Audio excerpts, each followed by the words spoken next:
Merci, Monsieur Cazeneuve. La parole est à Monsieur Hervé Mariton.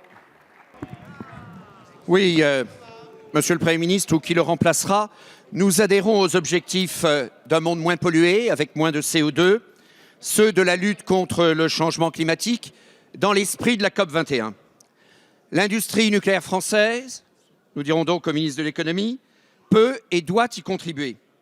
Le problème, Monsieur le ministre, c'est que le gouvernement déprime la filière nucléaire française.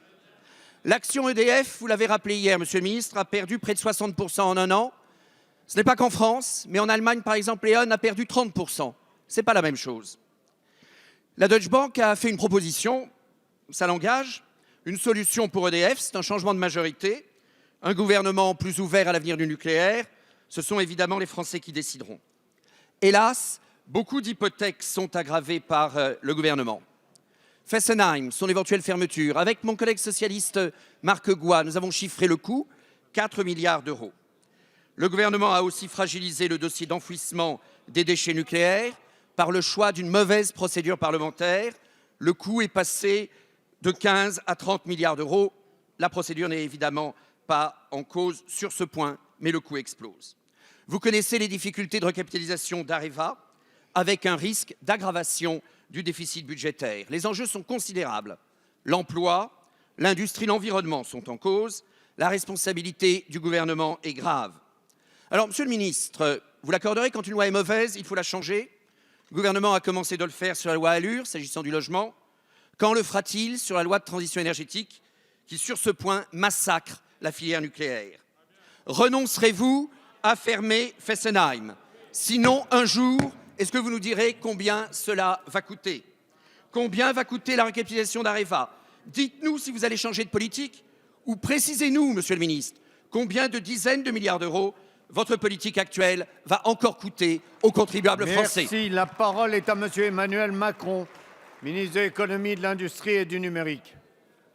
Président, Monsieur le député Hervé Mariton, on pourrait longuement gloser sur les performances relatives des différents groupes énergéticiens français, mais pardon, merci de me reprendre, mais je tiens à vous dire que si on prend le comparable allemand, il est bien pire. E.ON et RWE ont été dans des situations de scission de groupe et court à court, ils se sont effondrés durant les 2 dernières années. Nous n'avons rien à envier aux voisins. Pour ce qui est de la situation française, je ne reviendrai pas ici dans la réponse que je vais vous faire sur les engagements pris par le gouvernement dans le cadre de la loi pour la transition énergétique. Mais vous avez raison de dire plus largement que les défis qui sont aujourd'hui posés au groupe EDF sont nombreux. Ils portent les investissements de la filière nucléaire, qu'attendent en particulier les autres acteurs, sous-traitants de rang 1 et de rang 2. Ils portent l'entretien et les services du parc, les marchés à l'international, mais aussi le financement de la transition énergétique par un fonds qui a été décidé et des investissements en propre qui sont demandés au groupe. Et donc, face à cette situation, l'État actionnaire a d'abord pris ses responsabilités en acceptant que le dividende soit versé en titres.